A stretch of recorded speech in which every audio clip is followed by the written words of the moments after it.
forskydning. Altså det her er startet af... Har jeg tegnet det? Har jeg tegnet 3 spektre. Og det er henholdsvis på solens, i nærgalaksen og i fjerngalaksen. Så vi kan se på hver af de 3 spektre, så er der nogle huller. Og disse huller, det er absorptionslinjer.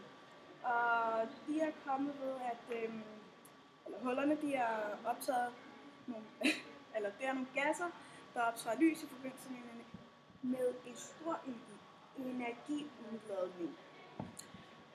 Så vi kan se på, at alle de her 3, så har de indsnigende mønster.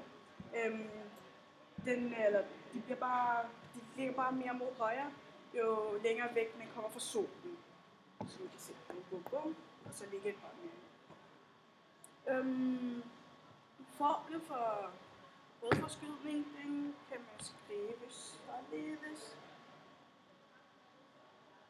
Z, som er rødforskydning, er lige med lambda, ops,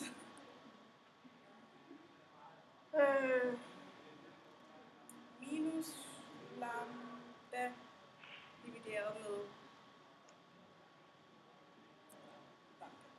Og lambda ops, det er den observerede bølgelængde, og selve lambda, det er laboratoriebølgelængden.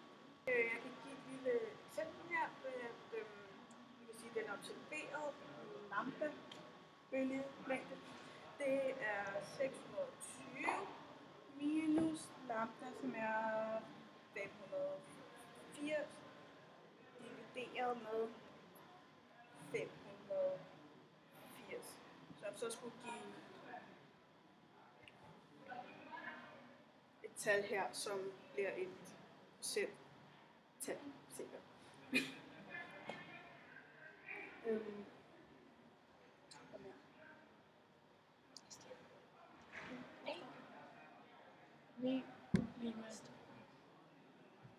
Man kan også beregne galaksernes hastighed, og det er ved hjælp af denne formel, V, som er hastighed, lige med Z, som er lambda, gange med C, som er lys.